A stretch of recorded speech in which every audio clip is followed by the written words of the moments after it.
Conflict and power struggles can occur in any workplace. Everyone responds differently to any situation. In this video, you will watch an interaction between a supervisor and a CPSS. As you watch, decide if this interaction is successful. Hey, hi, I'm excited. Roy finally opened up today and told me he wants to work. You're kidding. No. He said he'd even consider starting medication. Said he's tired of his symptoms getting in the way of his life and using the same old excuse that construction companies do not hire deaf people. You can tell him when he starts taking his meds, we'll start talking about what's next. What? Look, I can see that you care. However, you're setting him up for failure. It's not what I mean. I've been in this business for 20 years. You started working as a deaf CPSS, what, 2 months ago? You think you're the deaf savior? Let me tell you what your excitement is doing to the deaf consumers around here. You and your no goal is unrealistic is setting Roy up for failure and every other deaf consumer that we serve here. It's setting them all up. I find this abusive. I saw Roy when he walked through that door 3 years ago. We dragged him off the street. He was literally hosed down in the crisis unit. He cried like a baby, and he was scared as a wild animal. Don't talk to me about Roy is ready to go to work. I didn't say Roy is ready to go to work. I said that Roy said that he wanted to go to work. Roy doesn't know what he wants yet. And if you've been trained clinically, you'd be able to see that he is delusional right now. You deaf certified peer specialists are hurting consumers. Wait a minute. This isn't about me. What do you mean we certified deaf peer support specialists are hurting consumers? I'm offended by that statement.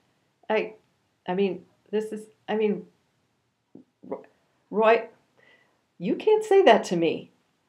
Well, that's the opinion of my peers. Wait. What's Roy doing in services for 3 years? Doesn't that say you're doing something wrong? Why can't you get it?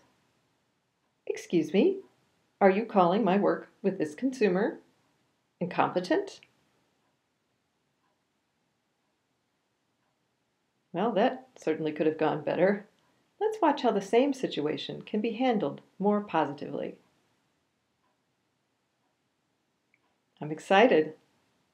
Roy finally opened up today. He told me he's anxious, but he wants to work. You've got to be kidding. No, he said he'd even consider taking medication. Said he's tired of his symptoms getting in the way of his life. You can tell him when he starts taking his meds, we'll start talking about what's next for him.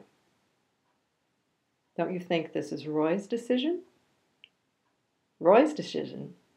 I'm afraid Roy doesn't know how to make decisions yet. Roy hasn't decided to take his meds, or take a bath, or wash his clothes. You really think someone is going to hire Roy? He wants to work in construction. I never knew this about him, but he built his own house. This is pure delusion. And on top of it, you're setting up Roy for failure, and I find this completely unprofessional. But whether or not Roy is ready to go to work is not your decision. It will be decided not by you, not by me, but by a lot of people, led by his psychiatrist, who knows Roy best.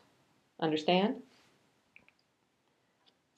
Well, this is an important move on Roy's part.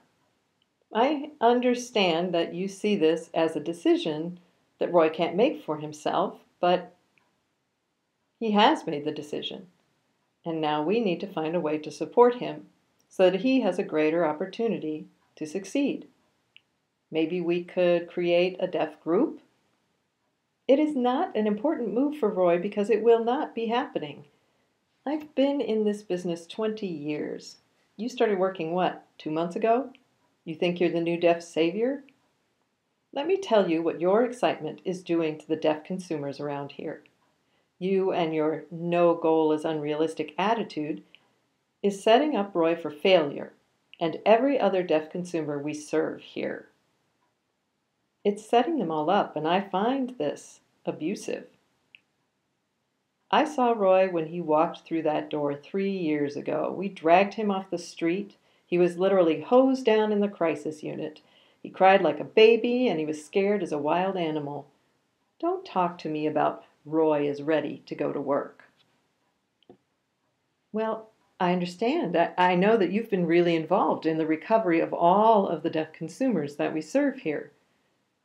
I'm glad to know how far Roy has come because of your commitment.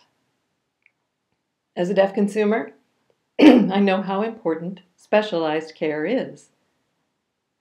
There was a time in my own life when I couldn't make decisions for myself. I was scared, confused, a lot like how you describe Roy. I needed the kind of care that Roy has received from you and the other people in this agency. And during my time, I didn't have that. But then it was time for me to get on with my life. I had a deaf peer who supported me and allowed me to challenge my old assumptions about my abilities. Peer support was very important to me, being heard and getting on with my life.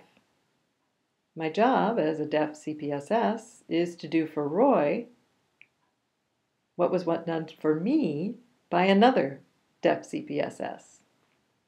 My role is to help Roy get on with his life after treatment. Yes, I see that. The deaf CPSSs happen to be here, and we can't do anything about that. Well, I share your commitment. Your partnership is vital to moving people through that recovery process.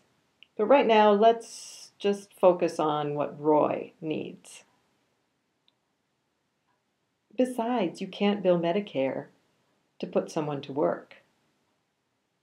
Let me check that out for you. But I think we can bill Medicare for helping Roy and other consumers who would like to go back to work but are really worried about it, to deal with fears and the anxiety related to a job. We could talk about the real barriers that get in the way and how to... I'm not interested in creating more work for myself. I'll tell you what.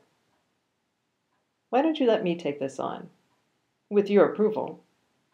We can see how it goes with Roy and the other consumers.